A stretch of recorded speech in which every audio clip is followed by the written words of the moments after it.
નિવૃત્ત કર્મચારી મંડળ મેઘરજ જિલ્લા અરવલ્લીની 37મી સામાન્ય સભા બીઈપી સ્વામિનારાયણ મંદિર કાલિયાકુવા તારીખ 3/3/2024 રવિવારના રોજ 10 કલાકે રાખવામાં આવેલ છે અને તેની અંદર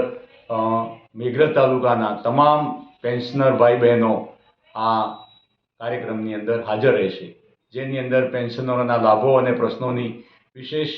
ચર્ચા કરવામાં આવશે અને આ કાર્યક્રમની અંદર જબરાભાઈ ડામોર સાહેબ એ ભોજનના દાતા છે અને ડૉક્ટર નિખિલભાઈ પટેલ એ કાનની બહેરાશ માટે તપાસ માટે હાજર રહેશે. સૌ પેન્શનર ભાઈ બહેનોએ હાજર રહેવા વિનંતી.